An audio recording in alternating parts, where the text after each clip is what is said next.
तो सबसे पहले जानना चाहेंगे कि आपका परिचय क्या है, क्या नाम है आपका? मैं जीतू राजपूत गांव नंदसिया का रहने वाला हूं। सर, जैसे कि आपके बारे में चारों तरफ चर्चा है कि आप चुनावी मैदान में आ रहे हैं, जी तो किस बात से आप चुनावी मैदान में आ रहे हैं? देखिए, मेरा गांव गरौठा विधानसभा के अंतर्गत पड़ता है और मैं सेमरी न्याय पंचायत वार्ड नंबर 4 से जिला पंचायत सदस्य के लिए चुनावी मैदान में उतरा हूं। और मैंने देखा है क्षेत्र में कई योजनाएं हैं, कई चीज़ें हैं, जैसे सड़क हो, किसानों की समस्या हो, सिंचाई के साधन हो, खाद की समस्या हो, जैसे वर्तमान में जो चल रही है। तो इन्हीं को देखते हुए मेरा प्रयास है कि सभी क्षेत्रवासियों को जो उनकी मूलभूत सुविधाएं हैं,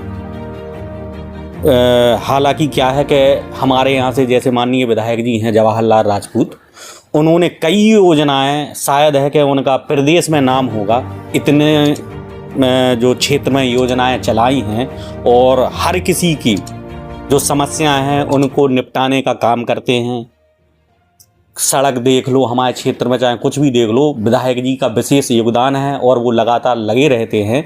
तो उन्हीं के मार्गदर्शन पर मैं प्रयासरत हूँ कि जो कुछ सुविधाएं शायद विधायक जी के पास ना पहुँच पा रही हूँ या उनके पास व्यक्ति समस्याएं ना कह पा रहे हूँ, तो मेरा प्रयास है कि उन्हीं के मार्गदर्शन पे जिस प्रकार से उन्होंने क्षेत्र में कायाकल्प और विकास किया है, उन्हीं के आधार पर मैं भी उनके पीछे पीछे उनका साथ दूं, उनका हाथ उनका विकास में सहयोग करूं, उन्हीं के मार्गदर्शन पर चलकर, और मैं भी क्षेत्र का जैसे जो सुविधाएं रह जाती हूं उनके अंतर्गत काम कराएंगे। जैसे कि आप चुनावी मैदान में है जी, तो लगभग पिछले कितना समय हो गया आपको समाज सेवा करते हुए? करीब सन 2017 से जब से भाजपा सरकार आई है, और मैं 2 बार मोट युवा मोर्चा से मंडल अध्यक्ष रहा हूं, और तभी से मैं अपने क्षेत्र में कार्यरत हूं। लोगों की सेवाएं करने में जो हमें समय मिलता है और जो सेवाएं हमें कोई जानकारी होती है, तो मैं प्रयास करता हूं कि सभी की सेवा हो, सभी की समस्या का समाधान हो। और 2017 से हम अभी तक जनता की सेवा के लिए तत्पर हैं। जैसे कि आप चुनावी मैदान में है तो जनता के बीच भी आ जा रहे होंगे जी, तो जो आपका क्षेत्र है, क्षेत्र में भी आ जा रहे होंगे जी। तो ऐसी कौन कौन सी मूलभूत समस्याएं हैं जो आज जनता आपसे निवारण चाहती है उन समस्याओं का? देखिए, समस्याएं तो कई हैं, लेकिन जो मूलभूत सुविधाएं हैं, जैसे कहीं रोड की समस्या है, कहीं नाले की समस्या है, कहीं बिजली की समस्या है, और सिंचाई की समस्या है कहीं पे थोड़ी बहुत। वैसे तो विधायक जी करवा रहे हैं हर कुछ, कई चीज़ें हैं। और खाद की समस्या है, जैसे वो तो खैर सभी जगह है, पूरे भारतवर्ष में है, ऐसा नहीं है कोई है और कोई दिक्कत होगी इस वजह से किसान संकट में है, लेकिन ऐसा नहीं है। आगे सभी किसान खुशहाल रहेंगे, सभी जनप्रतिनिधि कार्यरत हैं इसके लिए।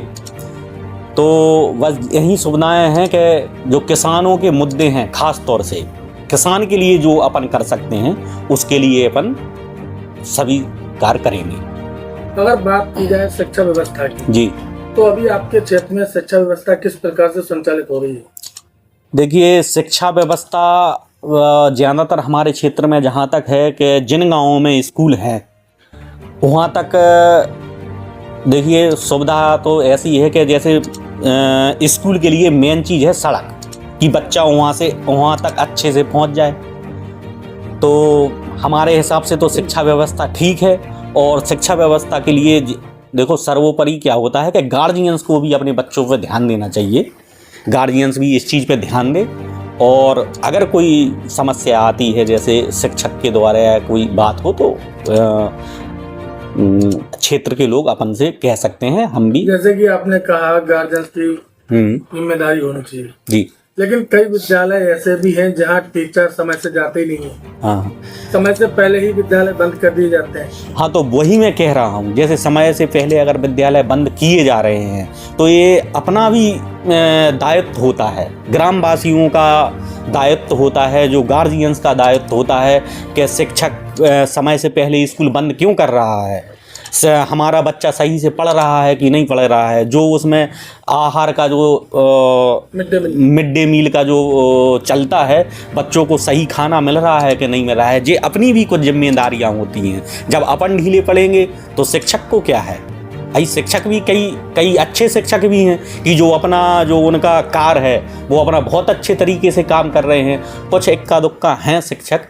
तो उनको अपन लोगों को भी ध्यान देना चाहिए। जैसे कि आप इसी के में बात करें, आपको भी जानकारी कि आज कच्ची शराब का मुद्दा हर जगह बना हुआ है। जी जी जी, जिसके चलते आज कई घर बर्बाद हो चुके हैं। जी जी जी, अगर आपको आपके क्षेत्र की जनता आशीर्वाद देती है और आप जिला पंचायत सदस्य बनते हैं, जी जी, तो इस पर आप किस प्रकार से कदम उठाएंगे? देखिए भैया, ये आपने बहुत अच्छा सवाल पूछा। जो कच्ची शराब है ये तो हमारे समाज का समझ लो बहुत दुर्गति का कारण है। आज के समय में गाँव में और हर जगह इस कच्ची शराब का बहुत अत्यधिक प्रयोग हो रहा है। इसके लिए अपन पूर्ण प्रयास करेंगे कि पहले तो ये बंद हो, और जैसे अभी अपन देख रहे हैं कि उनका जहाँ मन कर रहा है तो वहीं वो बेच रहे हैं। इसके लिए कहीं ना कहीं प्रशासन भी जिम्मेदार है। ये हमारी जिम्मेदारी है और प्रशासन की भी जिम्मेदारी होनी चाहिए कि इसको जगह जगह जैसे बेच रहे हैं, कई ऐसे स्थानों पर भी बेच रहे हैं जैसे वहाँ बच्चों का भी आना जाना है, स्कूल के बच्चे भी निकल रहे हैं। तो ये मेरी प्रशासन से गुजारिश है कि इसको बंद करवाएं, तभी और हम भी प्रयास करेंगे कि जगह जगह ये कच्ची शराब बेच रही है जिससे लोग बीमार हो रहे हैं, क्या पता किस चीज़ से बना रहे हैं। कहा कि प्रशासन से आप गुजारिश करें जी, तो क्या प्रशासन को ये चीजें नजर नहीं आ रही हैं? नहीं, प्रशासन को नजर आ रही हैं, लेकिन आप ये चीजें बिल्कुल कई जगह तो ऐसे हैं कि मेन रोड पे हाईवे के किनारे बिक रही हैं, जहाँ से हर आला अधिकारियों की गाड़ी निकल रही है, सभी बड़े बड़े नेताओं की गाड़ियां निकल रही हैं। जी जी, नहीं, ठीक कहा भैया आपने कि देखा है, मैंने भी देखा है कि हाईवे पे बिच रही है और कहीं जहाँ ज़्यादा लोग निकल रहे हैं वहाँ पे भी बिच रही है। तो कहीं ना कहीं इसमें आप को समझना चाहिए कि प्रशासन इसमें लिप्त है, इसमें प्रशासन लिप्त है, और ये मुद्दा अपन उठाएंगे। और अगर अपन को जनता आशीर्वाद देती है तो अपन पूर्ण रूप से, चाहे हमें कुछ भी करना पड़े, चाहे आंदोलन भला क्यों ना करना पड़े, और हम इस कच्ची शराब के लिए इसको बंद करवा कर छोड़ेंगे। अगर इसी क्रम में बात की जाए स्वास्थ्य सेवाओं जी, तो अभी आपके क्षेत्र में स्वास्थ्य सेवाएं किस प्रकार से संचालित हो रही हैं? स्वास्थ्य सेवाएं जैसा कि अपन देख रहे हैं कि ये हर जो जैसे आबादी वाला गांव है, ज़्यादातर हर गांव में जो आंगन वो स्वास्थ्य केंद्र खोला गया है, तो सुचारू रूप से चल रहे हैं। क्षेत्र में जो वहाँ का डॉक्टर है या कोई भी है वो नियमित रूप से आ रहे हैं। और जैसे चिरगांव भी है हमारे यहाँ का मेडिकल, तो यहाँ पे भी लोग स्वास्थ्य सेवाएं ठीक हैं। जैसे आपने कहा स्वास्थ्य सेवाएं सही चल रही हैं, आपको भी एक जानकारी होगी जी कि आज हर गांव में अवैध क्लिनिकों का संचालन बहुत ज्यादा बढ़ गया है, जिसके चलते कई बार घटनाएं घटी हैं। इसको लेकर क्या कदम रहेगा?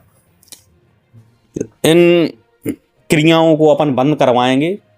अपन प्रयास करेंगे कि जो गलत कार्यक्रम ये गांव में हो रहे हैं, जैसे अभी कई गांवों में जुआ है, शराब है, और कहीं ना कहीं हमारे क्षेत्र में तो इसमें बोलते, खैर अपन ने देखा तो नहीं है कि कैसा होता है। तो इन चीज़ों का जो नए नए लड़के यूज कर रहे हैं, ये अपने शरीर को नष्ट कर रहे हैं, इनका यूज करके अपना स्वास्थ्य खराब कर रहे हैं। तो हम प्रयास करेंगे कि इन चीज़ों का पूर्ण रूप से बहिष्कार हो और लोग हमारे साथ रहें।